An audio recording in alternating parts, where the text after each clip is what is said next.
Wohoro Ndohho is our next guest for the next hour. He is the Chief Executive Officer at Sunbox Capital, and he is also a former Director of Debt Management Office. Director General, not just Director. Director General. He was directing generally. Yes. Of the Public Debt Management Office in the National Treasury. He's here to talk about effects of fiscal consolidation on economic growth. Wohoro, good morning. Good morning. Happy New Year. Happy New Year to you. Good to see you again. I've not been here for almost a year. No, you haven't. Actually, more than a year. It feels like a year. It's been more than a year. No, has it been more than a year? Nah. Huh? It feels more than a year. He says it feels.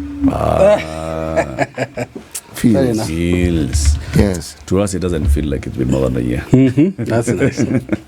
Welcome. Nice. Good to see you, Eric. Good to have you back here. Karibu sana. Asante sana. The next thing that City is going to do is give you the day's proverb. Okay. And I will tell you where the proverb is from. This week's proverbs are from the island republic of the Seychelles. Seychelles. Yes, Seychelles, yes. And the proverb: it is not worth adding water to the sea. It is not worth adding water to the sea. Wow, that's a good one. How do you interpret it? It reminds me of my grandfather. Yes. Namze would sit here, he had an afro like me. This is genetic. Even him, he had an afro like this. His was white. And many times you do something, especially with farming, because he ran a farm. How would I do his last day? And everyone's, because we were city kids, we come, we go, we come, we don't stay. So we'd see a crisis on the farm. What was an apparent crisis? And I give the example of like the cow, one of the cows was limping. And I thought I knew what the problem was. But I look at the cow, I look at his gray hair, and I say, is it that he hasn't seen this problem? Or is it just, it's me who's seeing it from a very shallow perspective? So what strikes me is the whole thing about wisdom. So my grandfather, many times I thought, I'd tell him, and he'd just smile. And then I'd realize it, he would tell me why it's okay. It looks like a crisis, but in his mind it isn't. It is, yes, it is. You know, his was a deep well, and I was a very shallow one. So I think it reminds you that, don't add the water to the ocean. Don't bring your wisdom to the wise. Yeah, respect some wisdoms out there. Okay, Siti, umesikia? Nimesikia. Now, by the way, we are at that stage of our lives now. There are very young people who look at us like we are those deep wells. Now, are we? I don't know. No. That's the you must allow the question. You must allow the imagination to do it. Are you an ocean or a pond? I like that. I like that. Or puddle. No, I like that. Yeah, you should ask yourself. As I'm saying. Job Mwale amekusalimia. Says salimia my teacher at Sunbox. Oh, right. Yeah. I will receive it. Okay. So what is Sunbox? Sunbox is basically a business innovation hub. Basically what we co-located 37 specialities in one place. And so I think in terms of skill set, we're probably the widest footprint in the country, if not the continent, in that if you come there, we can give you anything from an accountant, a lawyer, digital marketing guy, a social media specialist, or a wellness expert, if your issues are more personal.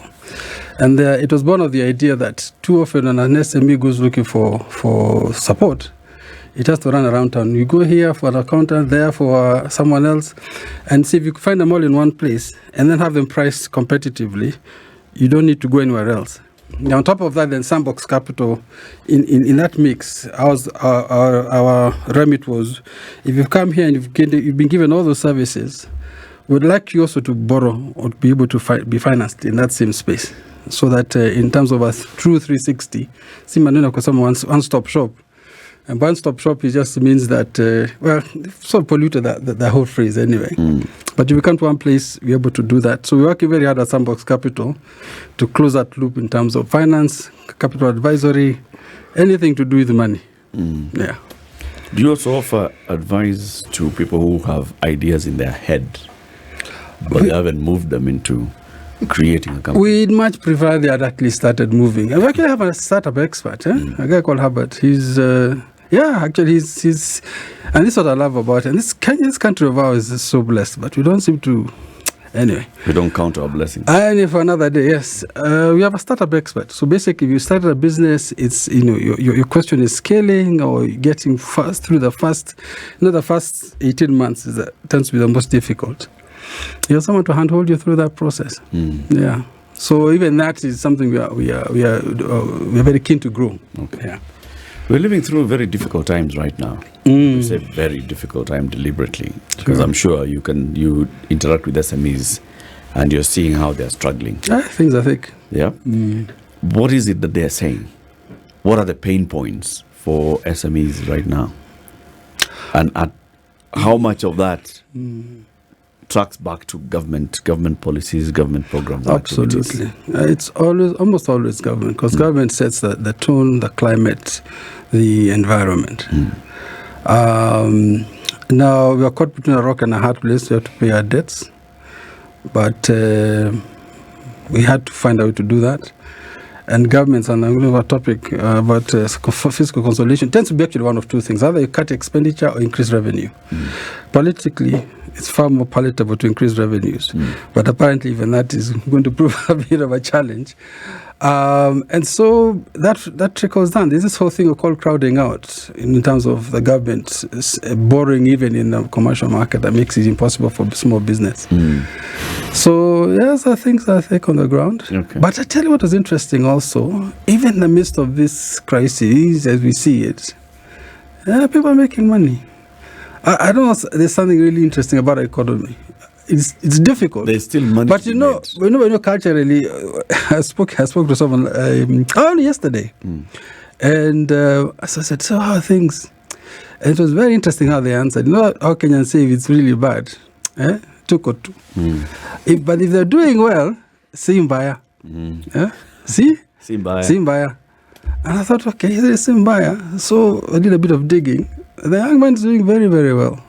So there's also a national psyche that says, even if you're doing well, don't show it. Don't show it. No kugaria man. So there's that. But in terms of actual difficulty, people are really struggling. But it's usually in tough times that people's innovative genius comes out, in my view. Comes right into our conversation. I just only yesterday, I think I was here and met one of your guests. You're on TV. Apparently, yeah. And this the guys who followed me, Digitax, I think they're called. Government has come up with this whole thing about e-teams, right? Right. And this the innovation headspace people are in. There are people actually monitoring government and running ahead of it because of these initiatives are coming out. And under Palembele, and they set up a shop, and they're waiting for us to come. So these teams, for example, that's very impressive. That they have, I think this particular group are preparing to help business comply with e-teams. Now, to me, that's what I'm saying. It's an innovation mindset that says it's not just about problems. It's about every problem has an opportunity. There's a silver lining there called opportunity. And I see that a lot, of course, in my space at Sunbox. You see it every day. It's amazing. Coming to the conversation for today, which is about fiscal consolidation. This is something that the National Treasury is now going gung-ho on as a conversation. Yes. We are in the budget-making process right now. The budget policy statement is being passed by Parliament. The government is talking about fiscal consolidation in that. We want to make sure that we work on our revenues while we also check on our expenditures. But how realistic is it on both sides? How realistic is it for the government today to cut back on its expenditure such that it can at least match the revenue? This is how long is a piece of string? Because to me, this was going to happen, and I think we had this conversation almost 2-3 years ago, right here, about projecting what the future will be. And what I said then is taxes will increase, expenditures will be cut. And so it's realistic. I think what you're also asking, your subplot in this is, in the midst of such a hard economic space, how can you then add insult to injury, but then cutting back? And the short answer is clearly if the budget hole is that big, it's not enough to just keep raising revenue, because already you're feeling the pain of that. So there's also almost like a quid pro quo, I think, with your citizen. When you say, if I'm going to tax you as much, I also need to be sure that I'm being efficient with how I'm using my resources. And fiscal consolidation, yes, it's a fancy word for we're just going to cut.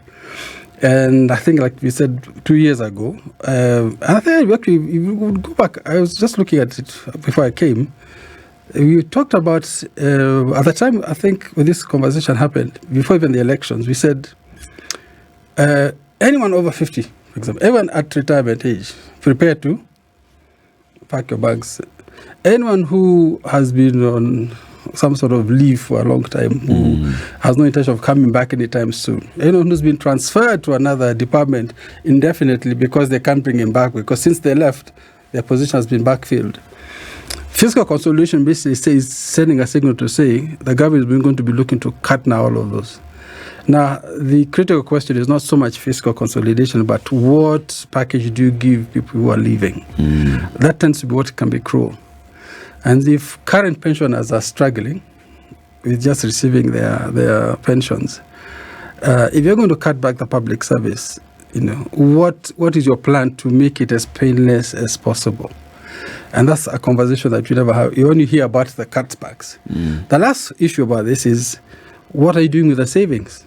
Okay, you've raised more money, so clearly you're over you've dodged the bullet now. You've just postponed the bullet. I think with the last bond issue, Euro bond, we just postponed that one. But in the savings you make out of this, tell us exactly where you're going to put that savings into. And it can't be in new hirings. It can't be in more grandiose infrastructure projects. It has to be about making government efficient. And I think one of these, the government has tried to be efficient.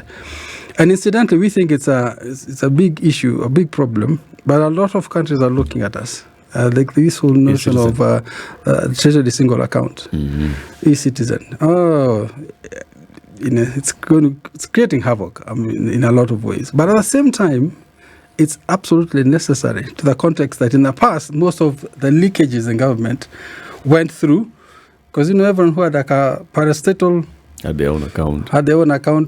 There's a lot of leakages happening. So instead, just by doing that, for example, could be a huge corruption limiting measure. So the question is always, what do you do with the money? Yeah.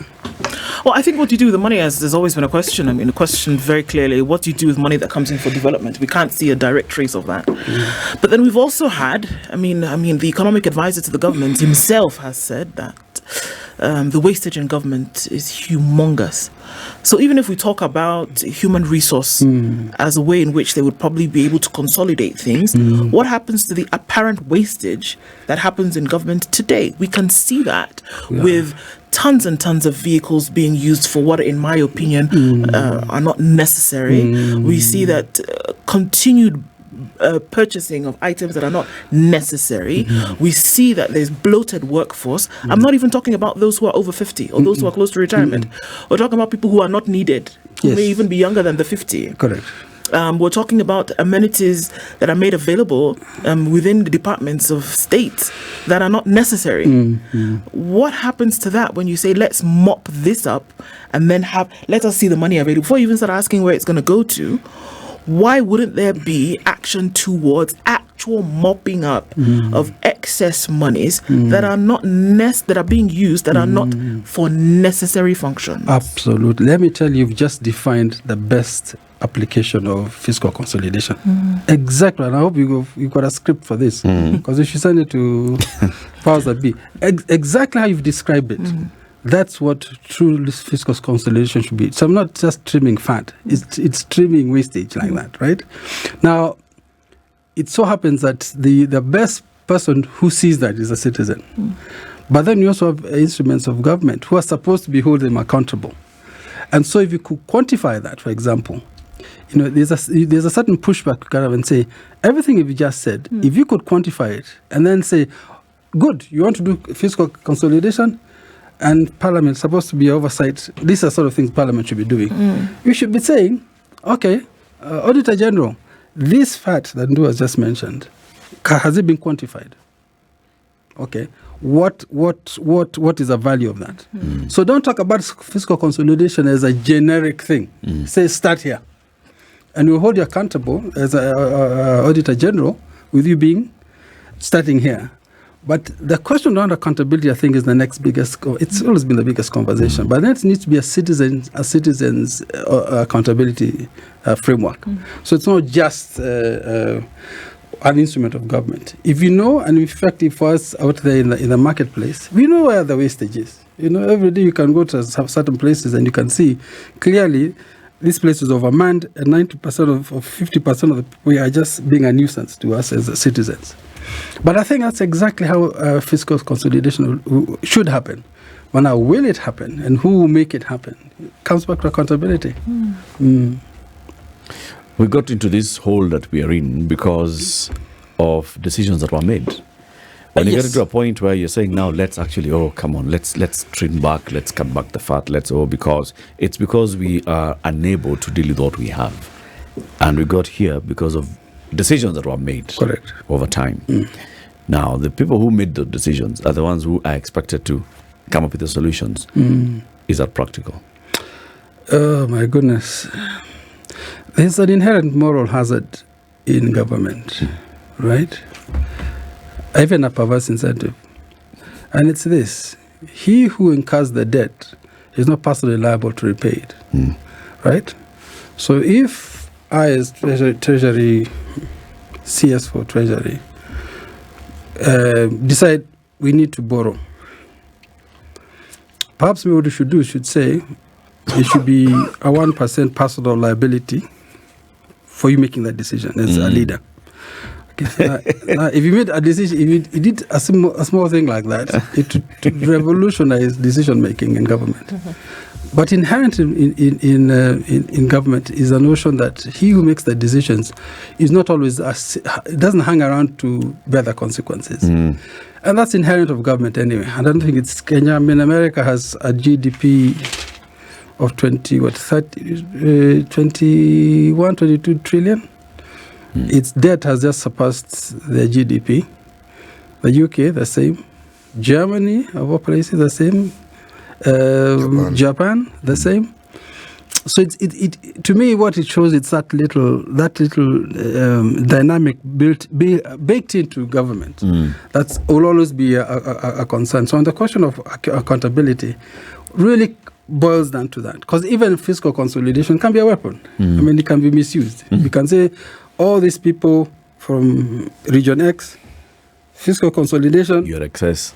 Mwende mukiendanga, as Jumwa said. So the question that becomes exactly what you're saying is that little space between the two, the consequence, the decisions and the consequences, is what is the perennial, to me, the perennial measure of government sophistication. You've been in those rooms, in the boardrooms, and you've seen the decisions that are being made. Let's go to the market. Let's borrow this amount. Let's borrow this and the other. Let's go domestic. Let's go commercial. Let's forget about these World Bank people. These concessional loans. We can go to the market. We are big boys. Are those decisions made with honesty and with public interests superseding everything else? Or are they made with expediency? It's a human condition. I think it's a mix of both. It will never be pure one side or the other. But by and large, for all our faults in this country, on the whole, it's been made in the public interest.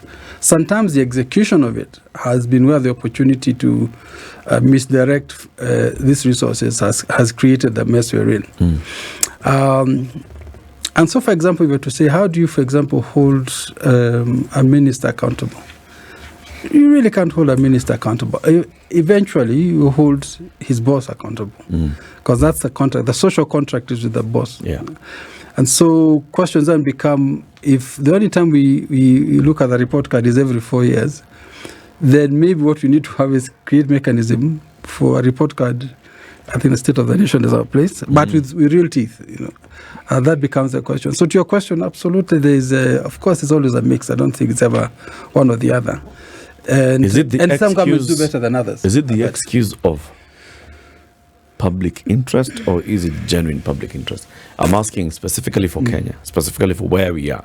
The decisions that were made in the last 10 years have accelerated us to where we are today. Were those decisions being made with absolute public interest at heart? Or was it the excuse of public interest as a front? Yes. But then other interests were actually riding these decisions. I don't think you can discount that. I mean, absolutely, it would be part of that mix. I, for one, can't speak to the specifics, so you don't know what's in their minds. But you are looking at you're feeling the consequences of the decisions, right? And then the question becomes, you have to choose between the devil and the deep blue sea sometimes. At least in the sea, you can swim. And the question then becomes, these decisions were made, have we seen an effect in the economy? Because there are a lot of our neighbors who exactly the same decisions were made and nothing has changed.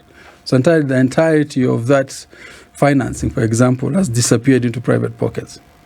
Ours, and it's a low standard, I know, but it's a low standard. But ours, yes, they did that, but we've seen an incredible improvement in infrastructure. Now, the people... rent sick in that space? Of course they did. I'm sure they did. But, as I said again, it's a low standard, but there's that conversation. We always go around the only issue that needs to be solved, and it is the accountability question beyond just the structures of government. A citizen accountability framework is a good conversation to start having. In other words, we shouldn't be making a decision every 4 years about someone's performance, or even a minister or an MCA. We should be making an annual decision. Maybe we should have barazas every year where the MCA sits and we all say, MCA, come talk to us. We'll give you a scorecard and you have a right of recall. We evaluate your performance. Yeah, and you have a right of recall. If you've said this and you promise this, you only deliver 2%. So all in favor say aye.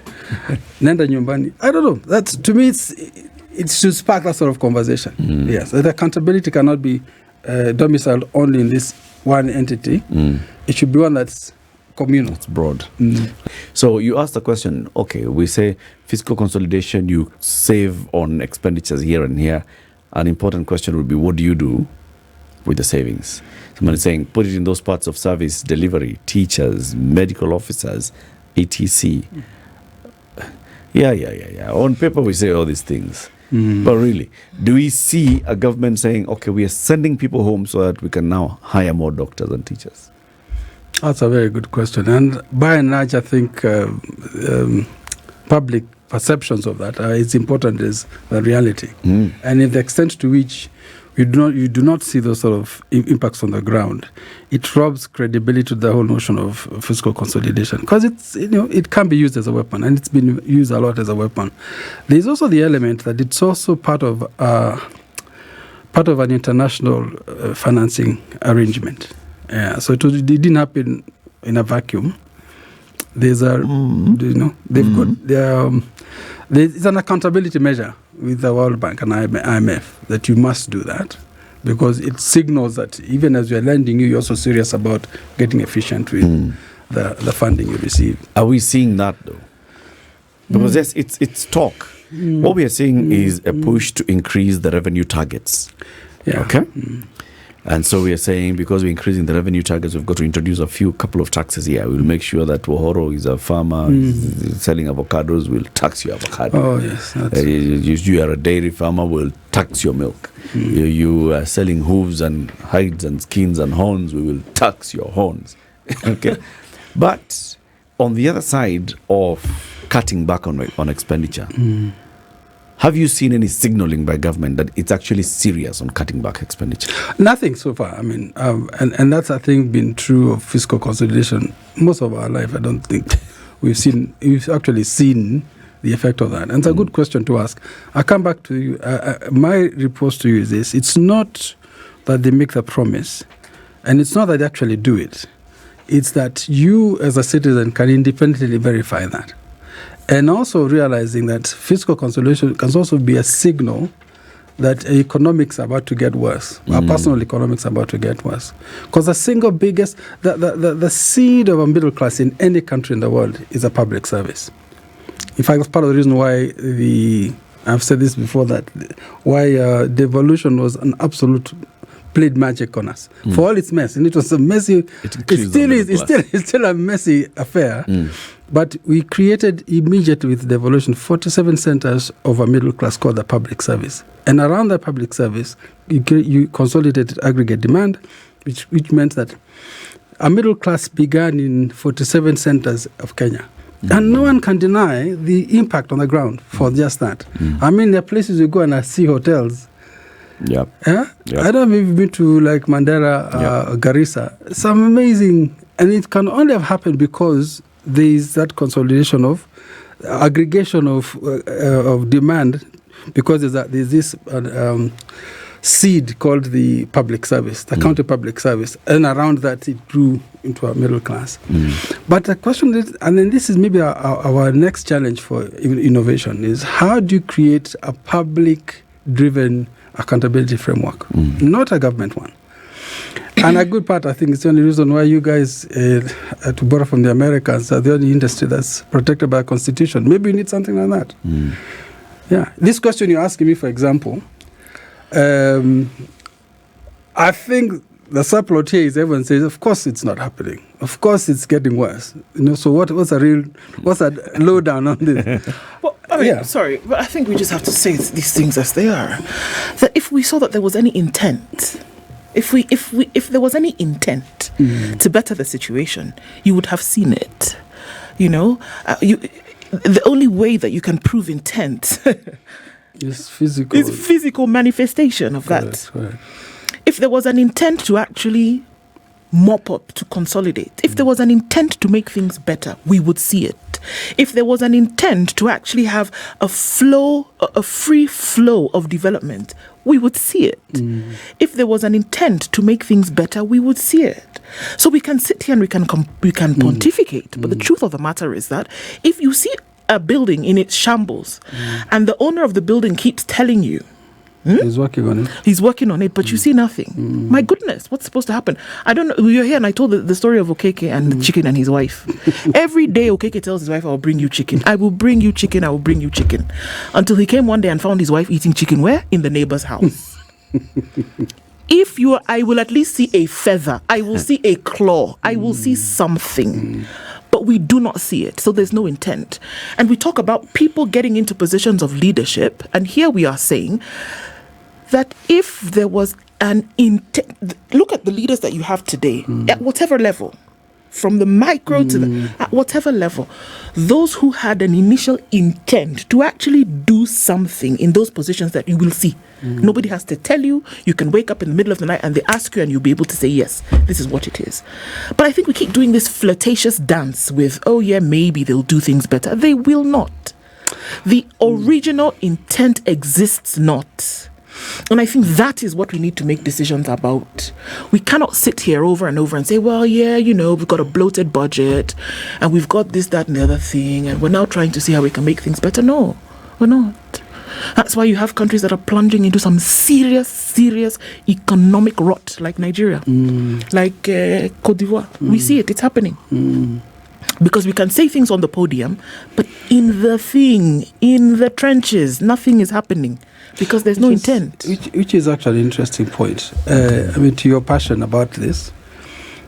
And that's what I was saying, it might be a low bar, but it's a bar all the same. And it's this notion that even in its impossible mission, we who are in the water right now are getting boiled by it. We don't even realize it. Like the frog. Like the frog. But, and it's not in defense of anyone, it's that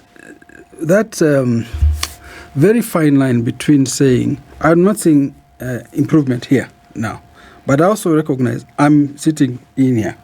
So for me to see incremental change is next to impossible. But if I fly an hour in any direction from Nairobi, and then I fly back in after a week or two, there is something happening. That's what I'm saying. Kenya, for all its faults, has incrementally improved.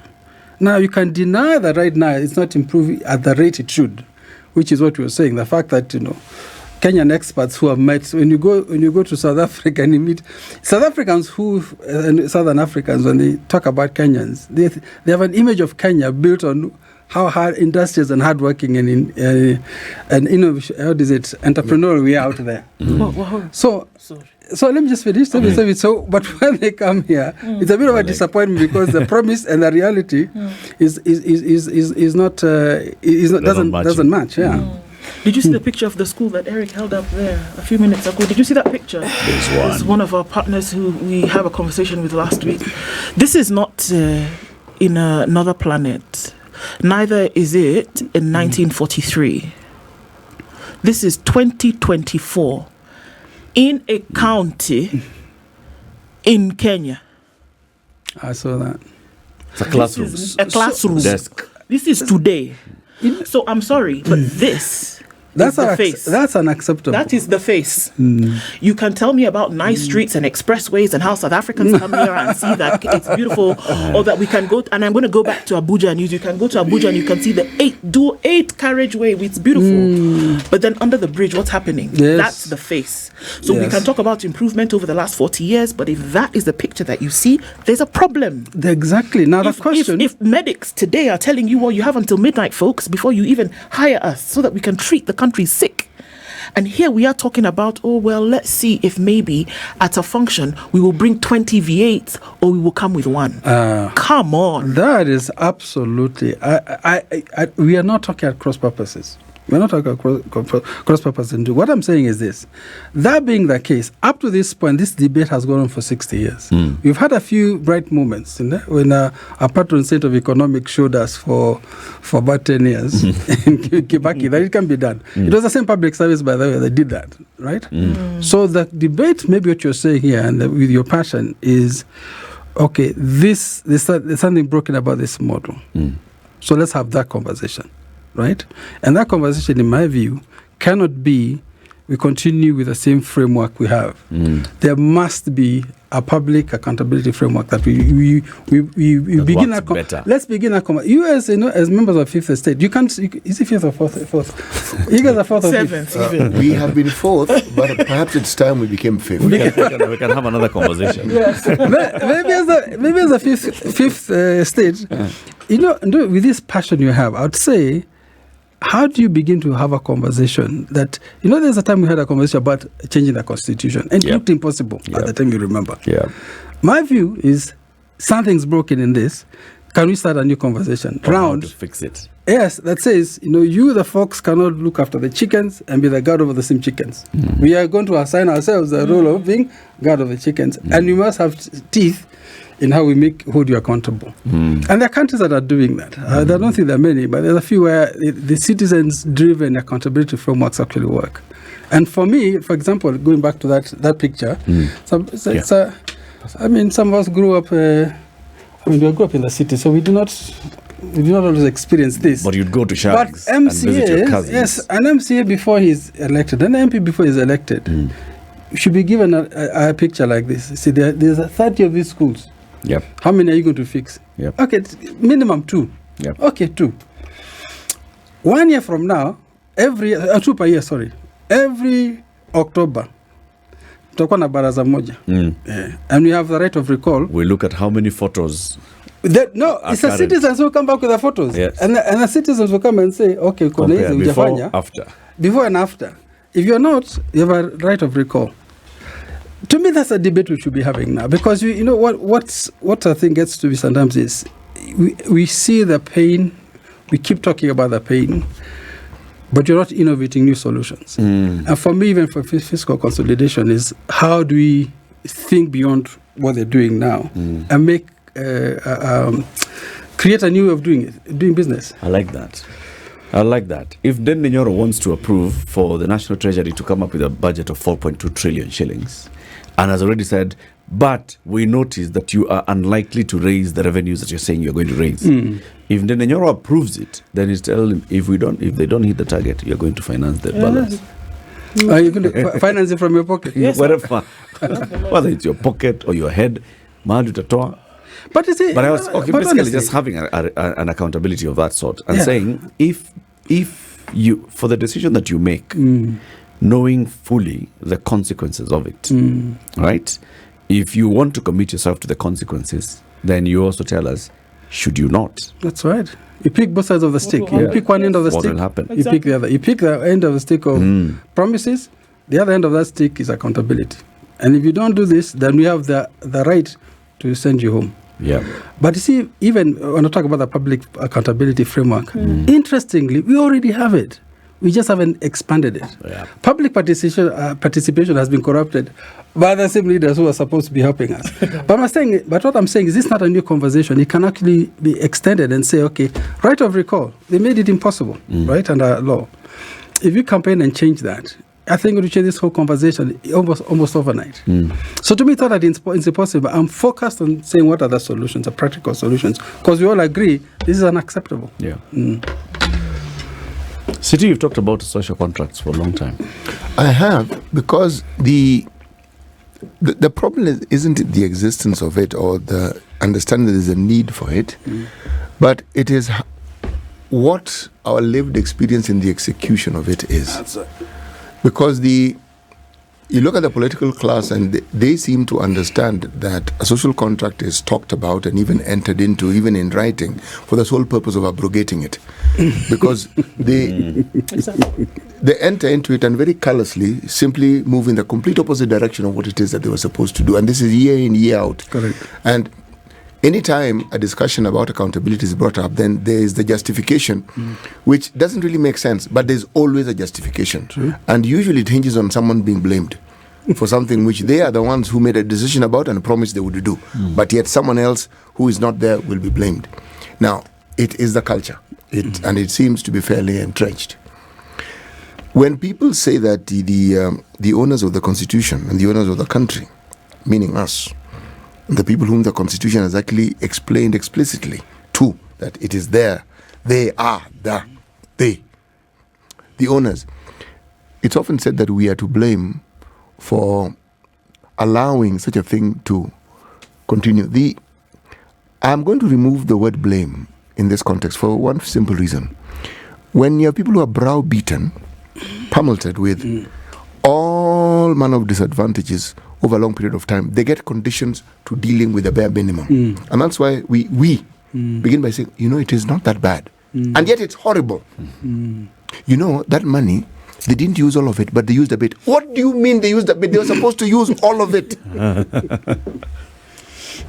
This road, oh yeah, it's not tarmac, but it was muddy. They put maram. They have started. Yes, but can't you see they've started? You can even see that there is an earth mover at the gate that hasn't moved for the last few months. But we do this all the time, and then we use, for example, the examples that we choose to compare ourselves to are the worst possible. Other countries don't do as well. What do you mean they don't do as well? We don't live in that country. No, really. Okay, it is not our budget that helps them move. Our budget is meant for us.